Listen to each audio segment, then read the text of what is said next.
আসসালামু আলাইকুম, কেমন আছেন সবাই? আশা করছি কাছে দূরে যে যেখান থেকে আমার ভিডিওটি দেখছেন সবাই সুস্থ ও ভালো আছেন।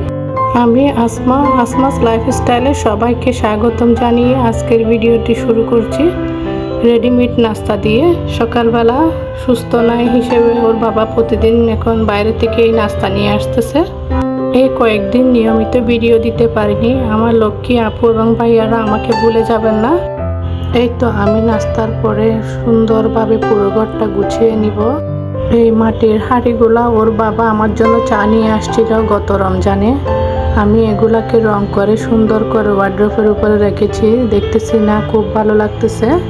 ওদিকে ঘর পরিষ্কার করে নিয়ে আমি রান্নাঘরে চলে আসছি, কিছু সবজি বাজার করে নিয়ে আসছি, ওগুলো গুছিয়ে নিচ্ছি।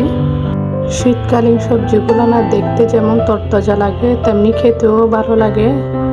সবজিগুলোকে আমি এভাবেই পলি করে ফ্রিজে রেখে দিব, যা কাটার কেটে নিব রান্না করার জন্য। আমার আপুদের একটা কথা মনে করিয়ে দিই, যারা ভিডিওতে আছেন তারা একটি লাইক দিয়ে কন্টিনিউ করে যাবেন প্লিজ। আর আমার ভিডিওটি যদি আপনাদের ভালো লেগে থাকে তাহলে সাবস্ক্রাইব করে দিয়ে আমার পাশে থেকে যেতে পারেন। এই তো আমার মেয়ে মহা খুশি, ওর জন্য ওর বাবা বিস্কিটের পুরা এক বাক্স নিয়ে আসছে। ও এগুলা দেখে বলতেছে আমিও এতগুলা বিস্কিট আমার জন্য। এই বিস্কিটটা আমার মেয়ের অনেক ফেভারিট। এই তো আমি কচু শাক নিয়ে আসছিল গত সপ্তাহে, দেখেছেন হয়তো বা আপনারা। ওগুলা একটু ভাপে দিয়ে তারপরে যে বাগার দিয়ে দিছি। কচু শাক আমার তেমন একটা পছন্দ না, আপনাদের ভাইয়া পছন্দ করে আর বাচ্চাদেরকে খাওয়াইতে বলে, ওদের চোখের সমস্যা সেজন্য। কচু শাক রান্না করতেছি আর হেলেঞ্চা শাক কেটে নিয়েছি, ওগুলো ভাজি করে নিব। ওগুলো দুপুরে হয়ে যাবে আর রাতে একটু কচু শাক থাকলে ওগুলা দিয়ে হয়ে যাবে, আর রান্না করতে হবে না। আর দেশি মুরগিটা রান্না করে নিচ্ছি আলু দিয়ে। মুরগিটা আলু দিয়ে রান্না করলে আর কিছু লাগে না ছেলেদের। ছেলের বাবাও অনেক পছন্দ করে। আমার আপু ভাইয়া আন্টিদেরকে একটি রিকোয়েস্ট, প্লিজ ভিডিওটি টেনে টেনে দেখবেন না আর স্কিপ করবেন না।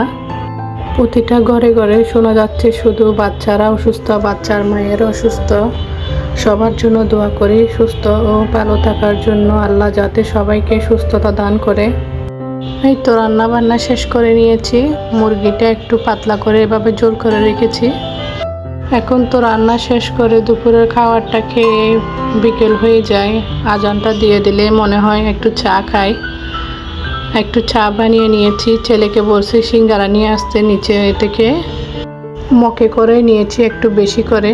আমি তো একটু চা পাগল, ছেলেরা আবার বিস্কিট দিয়ে চা খেতে চায় না, সেজন্য ওদেরকে সিঙ্গারা খেতে দিয়েছি। এই তো ভিডিওটি এ পর্যন্ত। ভিডিওর কোনো অংশ যদি ভালো লেগে থাকে প্লিজ ছোট্ট একটা কমেন্ট করে আমাকে জানাবেন। আল্লাহ হাফেজ।